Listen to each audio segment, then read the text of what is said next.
Britta and the Puelli. Hi, welcome to Britta and the Puelli. We're here today with our special guest, Micus. On my way, Woo! on my way, on my way. Hi, I'm Britta and I'm here with a very own soldier from the Roman army named Micus Leggus, and we're here to ask him a few questions. So where are you from, Micus? I'm from the city of Rome. And who do you live there with? I live there with my wife, Julia, and my two sons, Babus and Jackus. So why did you join the Roman army? I decided to join the Roman army because my father, Ben Jones, left on military absence and he motivated me to join the army. More questions about his military experience after the break. Welcome back to Britta and the Puelli, and we're here with our special guest Micus from the Roman army. I'm here to ask you some questions about your military life. With Julius Caesar as leader, he made some quick and risky decisions that could have potentially harmed the army. Did you find that your leaders did the same? Not usually. Caesar often took risks in his military experience. Like once in the Gallic War, he moved his camp and really quickly because he figured out that Belgai's army was being collected, and he assumed this off of not much information and made a bold decision. And the leaders that I served under took more of the safe route, and they wouldn't make such bold decisions without knowing all the information. In the Gallic War, the Roman people, in knowing that Caesar was coming to attack them, immediately surrendered themselves and their belongings to the Romans, and then swore their allegiance to Julius Caesar and his men, saying that they were not conspiring to attack against them.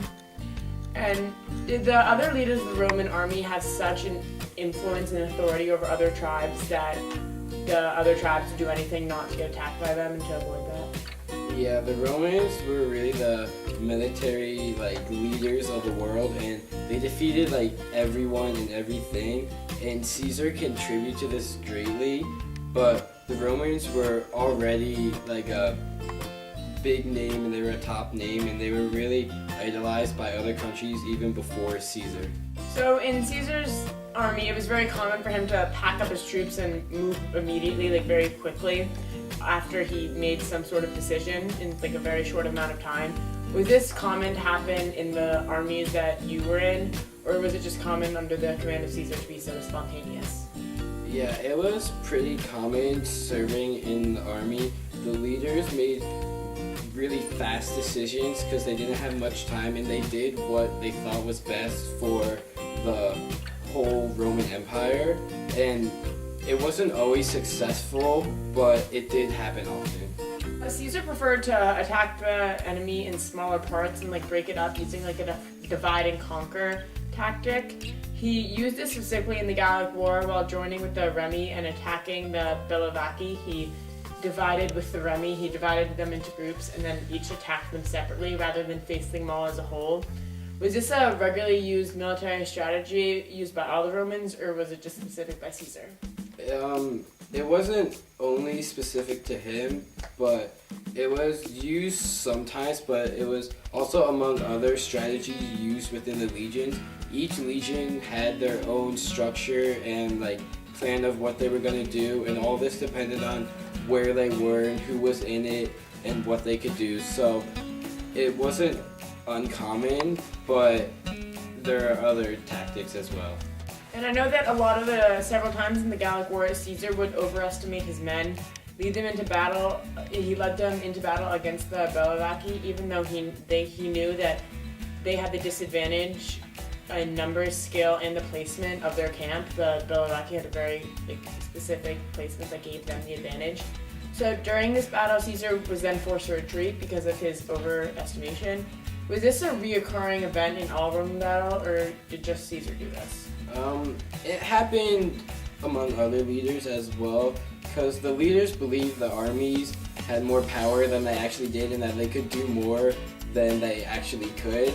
So they would often throw them into situations that were too hard for them to handle, and usually it would end in a defeat, but occasionally there were times when the odds were against them and they still won, and that's what makes the Romans' armies so great. Okay, thank you for that. After this other break, we'll be back with Mickey talking more about military strategy and battles. Welcome to Britta and the Puelai. I'm Mina, and this is the West section. So, Mikas, tell us about your armor. So for my armor, I have my scudum, which is my shield, and the shield's typically used in the Roman army. The most common one had a rectangular shape, but it was curved around, and it was good because it was a large shield that could cover most of the body, and it was strong, and it was easy to make formations with and for battle strategies. And I also had a metal boss in the center of it, which is like a metal circle, and that can be used to hit the enemy, and so it can also be used as a weapon.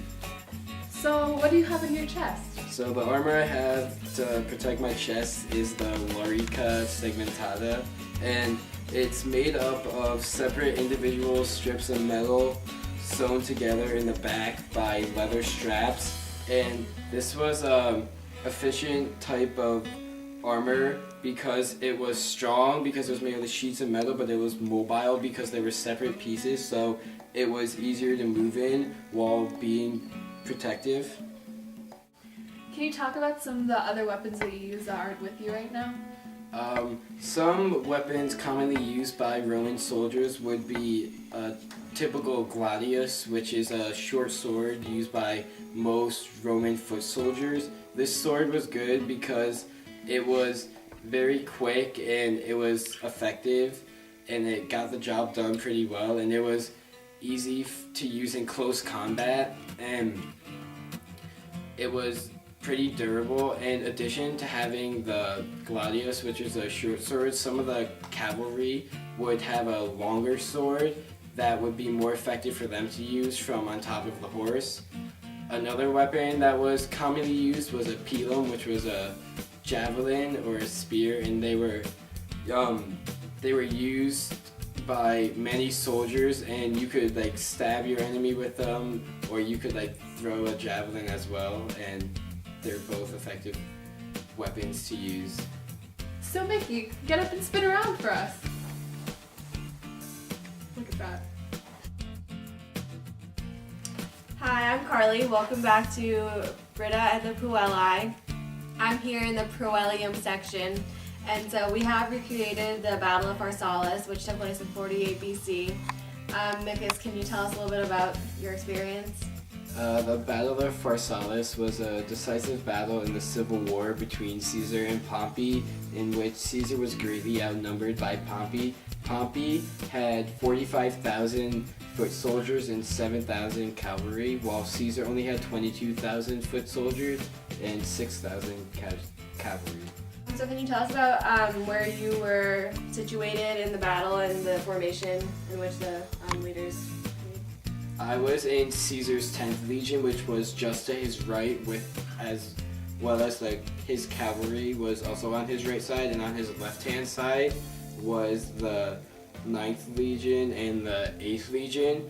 And on Pompey's side of the battle, Pompey had his 1st and 3rd Legions to his right, and on his left he had his cavalry, his archers, and his slingers. Mm-hmm. And so the Enipeus River was also on the right side, which created a nice boundary. At the conclusion of the battle, Pompey fled to Egypt, and where he was later killed. Can you tell us about the aftermath of the fight? Well, this was a pretty devastating battle. There were a lot of casualties. Pompey's side had over 6,000 casualties, and Caesar had over 1,200 casualties. So a lot of people died in this battle, and it was a pretty important, and it was the decisive battle of the Civil War.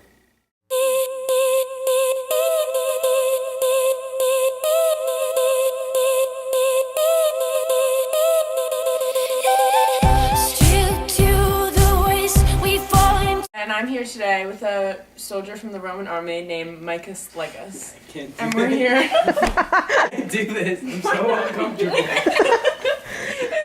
have to put this down until it's time to It's show. like who's in Okay. Ready? Oh my god.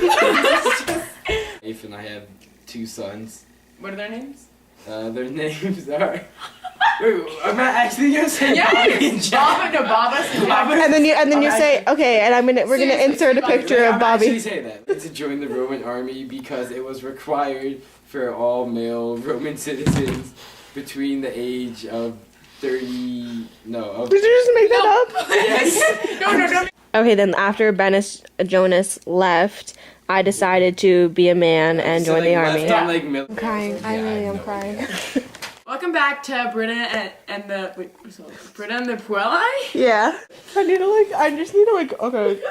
Don't make me laugh. Don't make me laugh. I'm not. Yeah, this- Welcome back to Britta and the Puelli. Wait. I was really shaky. I just need to get a stable hand. Okay, It's go. like squeaky. Ready?